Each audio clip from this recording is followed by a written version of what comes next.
The time has finally come and Wo Long Fallen Dynasty is out for everybody to take a crack at. We already rambled a bit about the game in our difficulty ranking, which you can watch if it interests you, so this intro will be a lot shorter. The ground rules here are that we are counting bosses with health bars from main missions, which means Lai Shi and the countless NPC gank fights are excluded due to debuting in a side mission. Also, we'll do our best for all the pronunciations, but keep in mind that neither of us has any prior experience with Chinese languages, so we're bound to bungle something along the road. Before we start, consider joining our Discord server and checking out our Patreon, both linked in the description. And on that note, thank you very much to our patrons for their sublime generosity, much appreciated. And with that out of the way, let's get into it.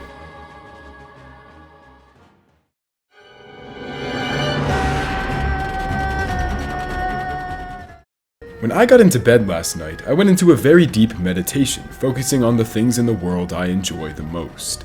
Love, incomprehensible hate comments, Trident gum, and then one struck me that was so much stronger than any other. Boss fights where I have absolutely no fucking idea what's going on.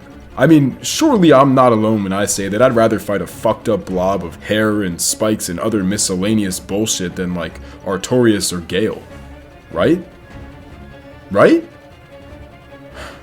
Well, I guess the cat's out of the bag. Aoi is a fucking horrible boss. Initially, I first tried the Overgrown Bull on launch day without as much as a scratch dealt to me, and I actually quite liked him to be honest. But as I progressed further into ancient China and fought more and more recurring demon bosses, Aoi stuck out like a sore thumb. Every time one would plop in from the sky in front of a battle flag, I'd roll my eyes and drop my controller so I could walk upstairs, go to the bathroom, and cleanse myself in preparation for the hour-long psychological torture I was about to endure. Specifically, that one fight in the decisive battle was so fucking hard as well, because if you followed a flag guide like a child like I did, Aoi's morale was literally 8 ranks higher than yours. It was fucking impossible and took me literally double as long as any main fight in the game bar Zhang Lang, who still took less time. What makes Aoi so miserable is that it is not just massive to the point of overwhelming the camera, but has extremely unclear tells and really no reprieve ever. You're just constantly pressing circle and hoping you parry whatever the hell it throws at you, and eventually it'll just die if you're fairly aggressive. Wo Long actually had quite a strong boss catalog, and the both of us can confidently confirm that its only real stinker is this heaping pile of horseshit.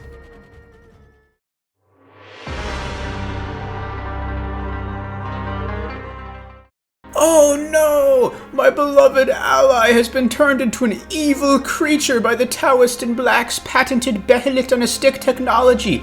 Tragic as it is, it seems I must put him out of his misery. Oh shit, what was that? We just fixed him. Phew, boy was that ever convenient. It's kind of funny that I could use the same opening for like at least 5 other bosses, huh? Liu Bei, who I cannot remember a single thing about besides his respect for honor, definitely lost a little bit of chivalry in the transformation process. He's what I'm gonna henceforth call a mosquito boss, one that moves around so often that you can never get a good beating in and leaves you frustrated at every turn. As if that wasn't enough, he loves leaving little electric orbs around the arena which he later detonates in waves, often stopping any offense effort you make in its tracks. The answer for every annoying boss like this is parrying, but unless they're constantly attacking you, then that shit is just boring. I want to do at least some of the whacking, come on now. I've definitely seen worse, but I can't say I enjoy going against Liu Bei too much.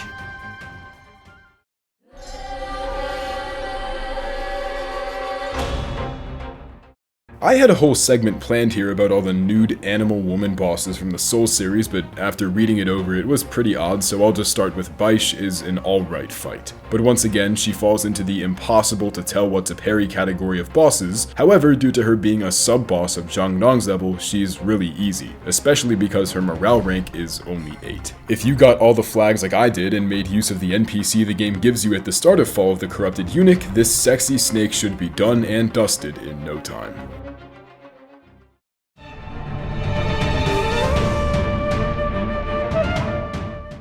If I were a betting man, I'd wager about $5 that half of you didn't remember this guy until this segment. I can't blame you. Seeing a normal soldier with a weapon on a battlefield is just as typical as seeing a tree in a forest or a modern Metal Gear Rising fan at a dick-sucking contest. The only things that make Hua Shang stand out are his health bar and that one jerk-off who harasses you with ballista shots the whole time.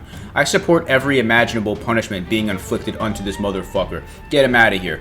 Death by 1,000 cuts. Boiled in a pot of stew, quartered, dynamite in his mouth, and sledgehammer on the head. If I was in this battle, I would personally fight my way up onto that rampart, just to WWE suplex him off the edge to his death, even if it killed me. Woe, misfortune, pestilence, sorrow, bloodshed, slaughter, torment, and dread. I sentence all of these unto him.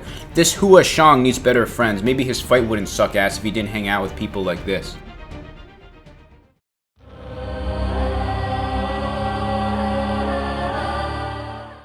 Zhang Bao may be my favorite looking character in Wo Long, but damn is this fight disappointing. Once again, move telegraphs are a boss's biggest downfall. Zhang Bao's moveset is magic based, almost all of his attacks are AoEs that spread across the whole arena, and when he does occasionally go melee, he'll only swing once or twice then teleport away and go back to spellcasting. I just wish this fight was more engaging, especially as the first major fight since Zheng Lung, who, by the way, is much higher. This is a problem with the overall game Alex and I both share, but giving the first boss 2 phases and from then on giving no other boss this feature was a huge mistake in our opinion. It made every ensuing fight feel half-assed in the sense of longevity, and none suffered from this as much as Zhang Bao, who in my opinion would have benefited greatly from some form of evolution. But as is, he's a lame, annoying, repetitive sorcery build and that's all. So much for being the general of Earth, this guy's the general of being a fucking shitbag.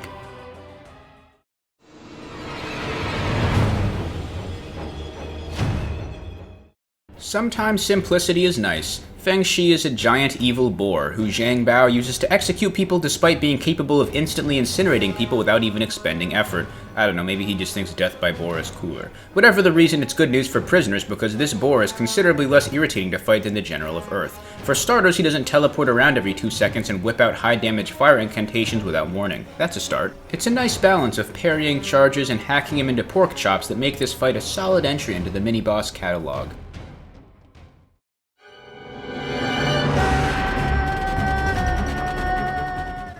For such an easy and consistently recurring boss, Zhu Yan is spectacular. Sometimes simplicity is just the answer to making a fun boss, and I'd say this simple approach fits greatly with Zhu Yan, especially due to his impressive stature and visual design. The Great Ape does very little in the way of flashy combos in the works. He generally will just stomp or slam the ground, which you parry, then damage him in counter. Zheng Lung set a really high precedent for boss difficulty, and Zhu Yan was almost an inverse, and honestly was one of my favorite parts of the demo, and of course the main game as well.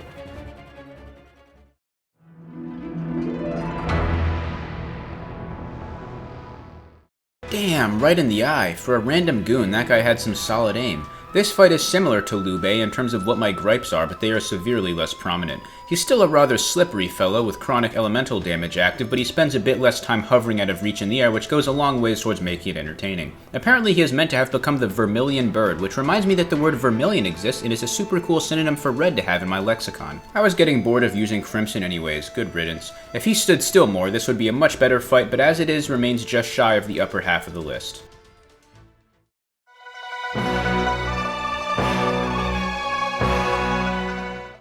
Be it random chance, objectivity, or just an unusual case of shared experience, but Alex and I felt pretty similar about a good amount of Wo Long's bosses. Dong Zhou is a break from that trend. I'm sure that really it's as simple as Alex is a lot better at the game than I am, but he found Dong Zhou to be very easy while I struggled immensely with him. As longtime players of the Souls series, our rankings correspond to our experiences with a boss's difficulty. The easier a fight, the less rewarding, so the worse it is, and the same is true with one being difficult. Dong Zhou was really fun to fully memorize, but I generally would just wait for his unblockable attacks, then counter him in spirit attack, which after a while just felt monotonous. His timings are really inconsistent, which made me a lot more engaged than a boss with a more predictable moveset, but nothing he does really stands out, and he has no massive mid-fight changes like a lot of other human encounters do. The Tyrant Warlord was a fairly average boss in my experience, with nothing in particular standing out, just a pimp with a big-ass chair he sits in, I guess.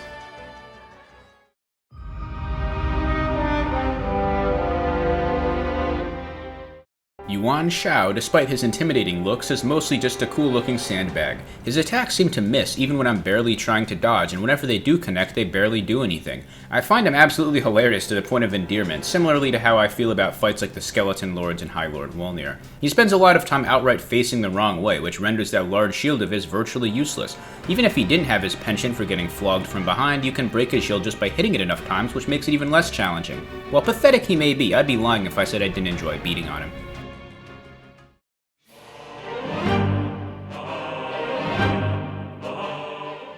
No balls, no problem. Eunuchs are so interesting to me. I've always wondered what I would look like if I got my pearls sliced off, and I mean, probably something like this. It would also mean I'd either have to be like an opera singer or a power-hungry Gios user, so I think I'll just stick to my nuts and berries for now. In this battle of high test versus no test, it's a numbers game. Zhang Long is actually a gimmick fight. With the power of Elixir, he can clone himself, and at the beginning of the encounter, does so 9 times. The really neat thing about this fight is that they all collectively share a posture meter, so every time you kill a clone, both the actual Zhang Long and every clone's posture meter gets smaller. If you kill them all, he'll respawn them, but I found that if you just keep one alive, he never does, which makes it a lot easier and more fun to deal with. This is sort of like a more imaginative Deacons of the Deep, who Alex and I both share a soft spot for, and while he's in the middle, this ballless zealot is really memorable, just simple and easy.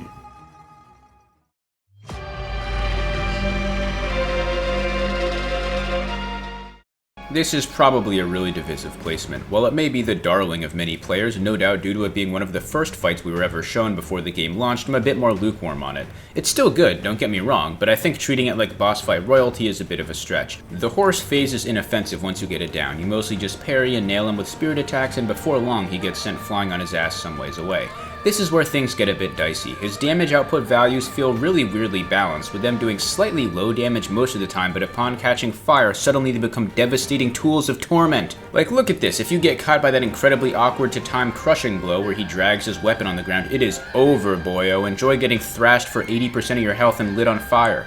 Timing isn't even a matter of counting seconds, you just have to hold steady and pray you get lucky when he decides to teleport his polearm from the ground to your gooch. He also recovers too quickly from parries to really be punishable. You can get away with a spirit attack 60% of the time, but it often ends in him getting a cheap shot on you right at the end of your attack animation. If they made him recover even like 0.25 seconds slower, it would have done wonders, but for some reason they wanted you to be stuck on the defensive the entire time. Which, might I add, is a long fucking time because he has more health than seemingly any other boss in the game by a mile. It takes forever to whittle him down, and he's easily the hardest boss in the game for me. It's definitely intended as a parrying skill check, but if they want to teach players about that, there are better ways to go about that than using cheap recovery times and wildly fluctuating damage values. I've just been sounding negative because I'm on the defensive here. I still think it's a cool fight, just not a massive highlight of the game compared to some of the fights higher up on the list. It does set up a rivalry between you and Lu Bu though, to amazing payoff later on.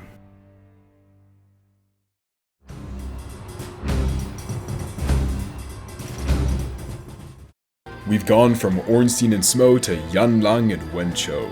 If I had to compare and contrast the two, they're both ganks, I guess? I don't know. To be honest, I'm not as big a fan of this big and small tag team as my individual ranking might seem. It's unique for sure, but I think it's pretty horribly balanced and the AI really hurts this fight, especially when you take them on solo. With an NPC, things do get a lot more enjoyable as you don't have to balance multiple fast, high damage enemies at the same time, but I'm not a huge fan of NPC summon help in Souls-likes. Anyways, if you have a +7 or 8 weapon, you can probably kill whichever one of the two you're fighting before the useless NPC inevitably dies and end it from there. I swear the summons just exist as targets and do nothing at all besides die and then ask for aid. Fuck you. Both Yan Lang and Wen Chou have cool movesets and together work alright, but overall aren't higher because of, once again, poorly balanced AI aggression and damage output.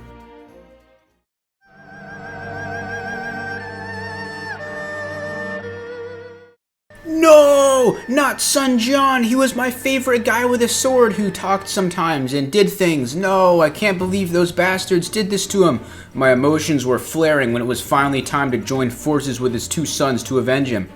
Yeah, I don't really give a shit, it's whatever. For me, Wo Long was a Bayonetta 3 situation, where the gameplay was pretty fun, but the story was about as engaging as staring at wood grains. I think part of it is that I just suck at remembering non-English names, since when I was reading the Brothers Karamazov, I couldn't understand what was going on until I started making diagrams in a notebook and stuff.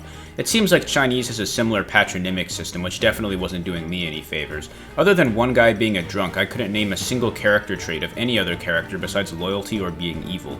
With the story way being effectively absent for me, this fight lives or dies on its gameplay alone, which is good, like most other bosses in the game. You naturally fight him with a full 3-man team, which makes it sort of a cakewalk, but when I fought him again in the post-game side mission by myself, I confirmed that he's mechanically solid no matter how you take him on. The barrage of generic swipes and charges didn't blow me away, but it was fun enough.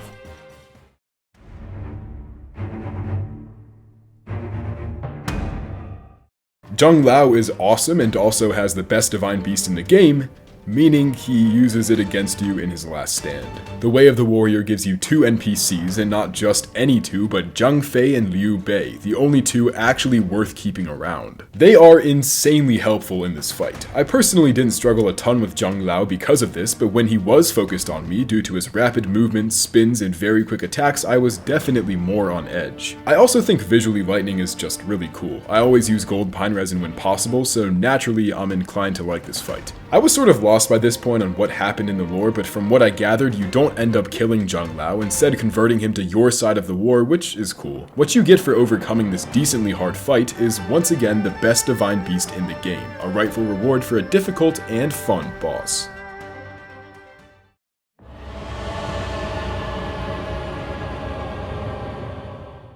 Another goon hit by a chi arrow who turns big. That's crazy, man. Except this time it's actually so incredibly fucked up looking that I give it a pass. This was pretty awesome.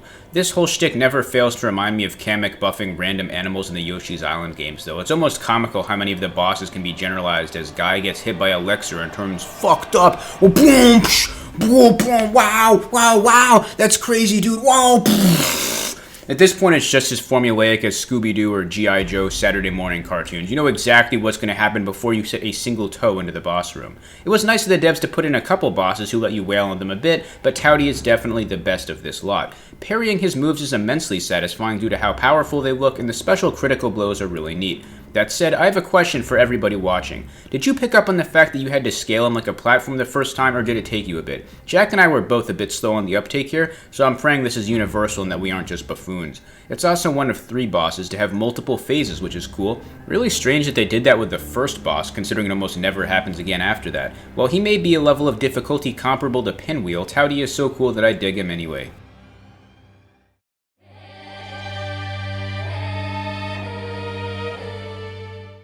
Yuji and the embodiment of demonic chi had quite the build-up, and delivered successfully as the beginning of Wo Long's final act. The Black Taoist is the game's most powerful chi user, sort of like Palpatine by comparison. More powerful than anyone alive, but only beatable because fate has it so. This is to me the real final boss. It's a great mix of all the mechanics featured in the previous chi fights, but at a fair speed. I personally find that the blindfolded boy was sort of overkill on this front, while Yuji was just, like, comprehensible. He's not particularly challenging though, meaning you should reach phase 2 fairly quickly. The embodiment of demonic chi is massive, but it's just overcompensating. He has the health bar of something 100 times smaller. I found that just sprinting around while waiting for unblockable attacks, then parrying was the easiest way to win, especially because of how easily you can build up the dragon's posture bar while it's stunned. This fight is really good. I thought it was properly cinematic for an endgame boss and finishes off the main antagonist in style.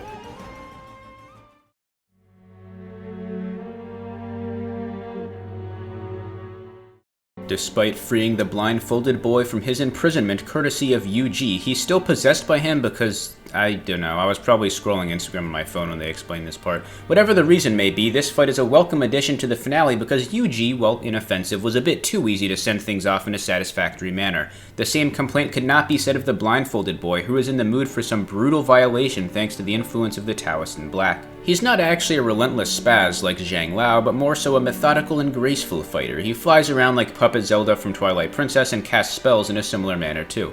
Hell, those 2 fights are really similar at face value, except this one is actually entertaining. Thankfully, his spirit bombs don't require a game of tennis to reflect, however, and put in substantial work if countered. I think the balance of satisfying counters and viable offensive options really sells this fight for me. You're free to tackle it in a number of ways rather than being locked into just parrying or spamming like a hapless chump. That said, I think spells never quite found their footing in this game. I don't know if it's just me, but they all look weak as hell, especially the earth ones. You're just sending a couple wee little pebbles at someone and it hits for like 2 damage. Why would anyone bother with that garbage? Don't get me started on stuff that doesn't even damage enemies or buffs you, but just displaces them or whatever. Those are always the most non-hype, lame-ass abilities in any game they appear in. No one's looking through the menu and it's like, oh shit, dude, I gotta get Sinkhole, which draws enemies closer and makes them fall down. Like, what the fuck? Why are the fire animations so weak? Also, I could do better than that shit by spitting a stream of vodka into a lighter. The blindfolded boy is cool, but perhaps would be a bit more threatening if he didn't bring those dollar store magic tricks to a sword fight.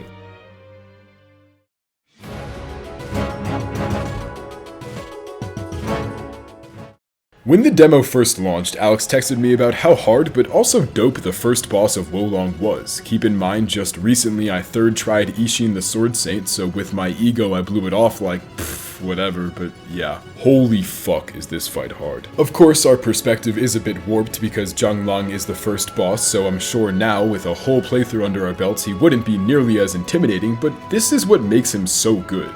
The only objectively hard introductory boss I've ever gone through before Zhang Lang was Vanguard from Demon's Souls, who's only hard due to stat imbalance and dependence on lack of player experience, which makes the fight feel only slightly rewarding and kind of average. Zhang Lang is hard in the opposite way. It's like a tool grinder. It's maybe the hardest fight in the game while also being the introduction. He'll either make you or break you, which gave me an Elden Ring Millennia level of dopamine release when I killed him. It also helps that the fight is just designed to be an uphill battle beaten through repeat exposure. His moveset is extremely fair and every attack has a distinct movement, which allows for easy memorization of his attack pool, something almost every top tier Souls boss has. Zhang Lang also has a second phase that's on par with the Orphan of Kos's Placenta phase. It's insane, but luckily gets ended early by the Divine Beast introduction, which was really cool, although I wish more fights had multiple phases. The first being basically the only one with 2 made every ensuing boss feel sort of underwhelming. Zhang Lang is by far the best introductory boss I've ever fought, and through both his challenge and moveset design earns a top 3 spot in this ranking.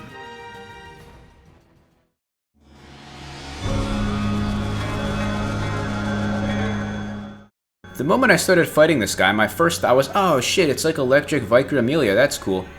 Oh wait, no, shit, I lied. It was why does the Taoist in black cream his draws so hard every time he sees someone chug elixir balls? His entire character is just peer pressuring aspiring conquerors by repeating stuff like, yes, drink deeply and enjoy your new power. It is the only way. Until they break and toss him down the hatch like bonbons. Like, I'm not an expert on Taoism, but isn't it all about accepting the natural flow of things? And what world is turning yourself into an inhuman abomination natural? When it comes to religion, this guy seems more cut out for Unitarianism, if you ask me. Story questions aside, Zhang Jiao is a solid early game boss that uses lightning far better than anyone else I can think of. I think all 3 of the Yellow Turban generals benefited from being set up as more important than they were in the big picture. I initially thought they were all the main antagonists and I'd be fighting them throughout the whole game like the Cobra unit in Metal Gear Solid 3 or something. It may not have been true, but that and their more memorable character designs definitely made them stand out, which is a big deal in a game where I had to rewatch my footage constantly to remember who was who while scripting. Cheers to the General of Heaven.